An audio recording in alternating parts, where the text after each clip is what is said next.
मुख्यमंत्री कहते थे कि हरियाणा छोड़ जाओ।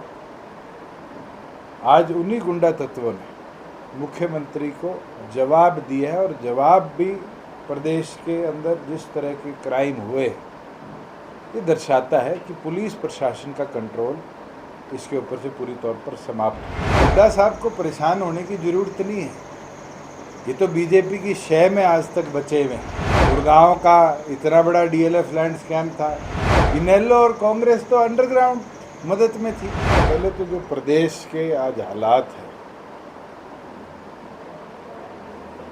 मुझे पिछली बार भी आपके बोलते सामने बताते हुए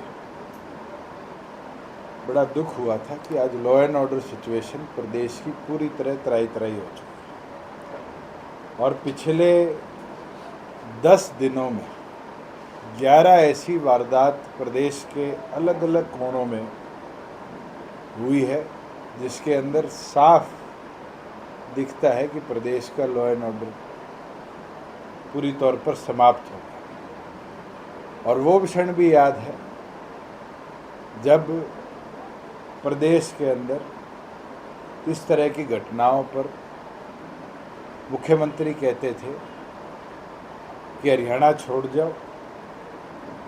आज उन्हीं गुंडा तत्वों ने मुख्यमंत्री को जवाब दिया है और जवाब भी प्रदेश के अंदर जिस तरह के क्राइम हुए ये दर्शाता है कि पुलिस प्रशासन का कंट्रोल इसके ऊपर से पूरी तौर पर समाप्त हो चुका है। कि होम मिनिस्टर के तौर पर मुख्यमंत्री का जो फेलियर है इस लॉ एंड ऑर्डर सिचुएशन को मामहीम पूरी तौर पर संभाले या इसके ऊपर केंद्र से गाइडेंस लेने का काम करे, क्योंकि हरियाणा की ऐसी हालात इतिहास में कभी देखने को नहीं मिली। और आपको बताना चाहता हूँ, मेरे को तो एक एसपी ने लिखित में नाम मांग लिया, मैंने उनको खुद लिखित में भेजा है कि आप पहले अपना ब्यौरा उठाइए कि आपके ज़िले में कितने ऐसे अधिकारी लंबे समय से बैठे हैं।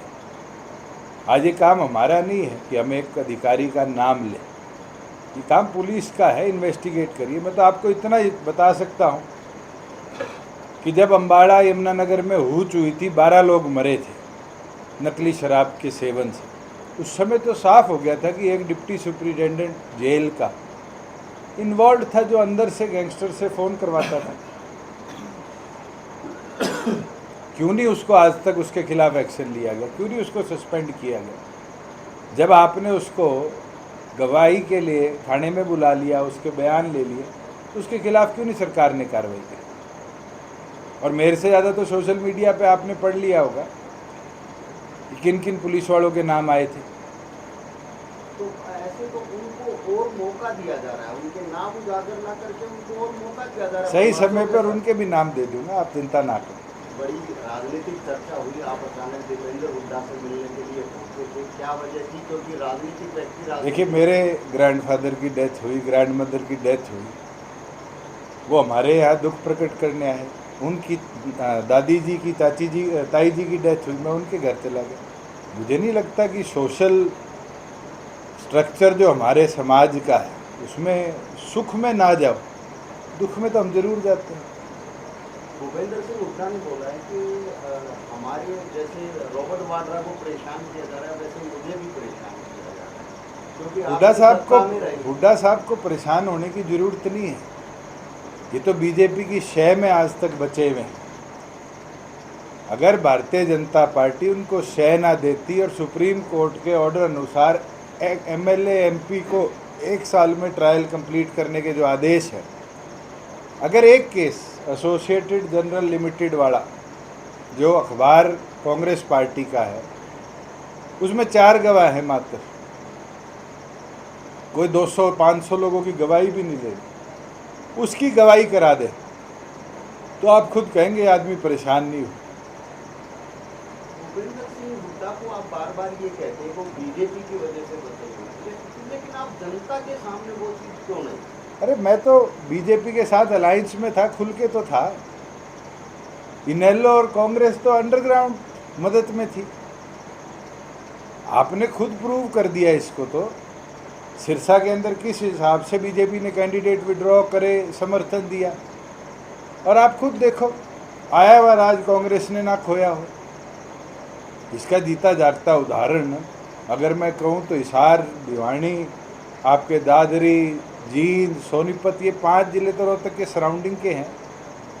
ये उदाहरण तो आपको यहीं दिखता है कि कांग्रेस के हुड्डा ग्रुप के बागियों ने कांग्रेस की नैया डुबोई। लेकिन रॉबर्ट वाड्रा का तो कहना है सर कि मेरे को तो हरियाणा की बीजेपी सरकार ने ही दी थी क्लीन चिट, पर अब बिहार में इलेक्शन आ गया इसलिए मेरा नाम सरकार में। देखिए, रॉबर्ट वाड्रा का केस चौटाला साहब ने स्वयं जलंधर में जाकर प्रेस कॉन्फ्रेंस कर कर कागजात को पब्लिक किया। ये कोई छुपा और छूता केस नहीं है। और क्लीन चिट किस केस में दी? केस को एक है, आधा फरीदाबाद खरीद लिया, अभी तो उसकी भी इंक्वायरियाँ चल रही है बीपीटीपी के नाम से। गुड़गांव का इतना बड़ा डीएलएफ लैंड स्कैम था, वो भी अंडर इन्वेस्टिगेशन है। आपको स्वयं याद होगा, थोड़े महीनों पहले बेसमेंट में पानी भरने से कागजात गायब हुए थे। किस केस में थे? कोई हम पे कागजात, हमारे ऊपर एफआईआर थी।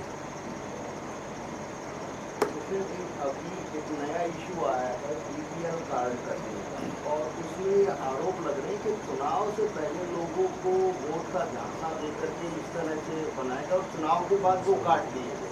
6 लाख बीपीएल कार्ड प्रदेश में कटने, ये सरकार की मंशा दिखाती है कि सरकार गरीब आदमी को सिर्फ वोट लेने के लिए इस्तेमाल कर रही है। दिल्ली के चुनाव समाप्त होते ही इतनी बड़ी मात्रा में बिलो पॉवर्टी लाइन रहने वाले लोगों को कार्ड से वंचित करना, ये साफ मंशा है कि इन लोगों ने उपयोग कर कर और अब लोगों को प्रताड़ित करने का काम।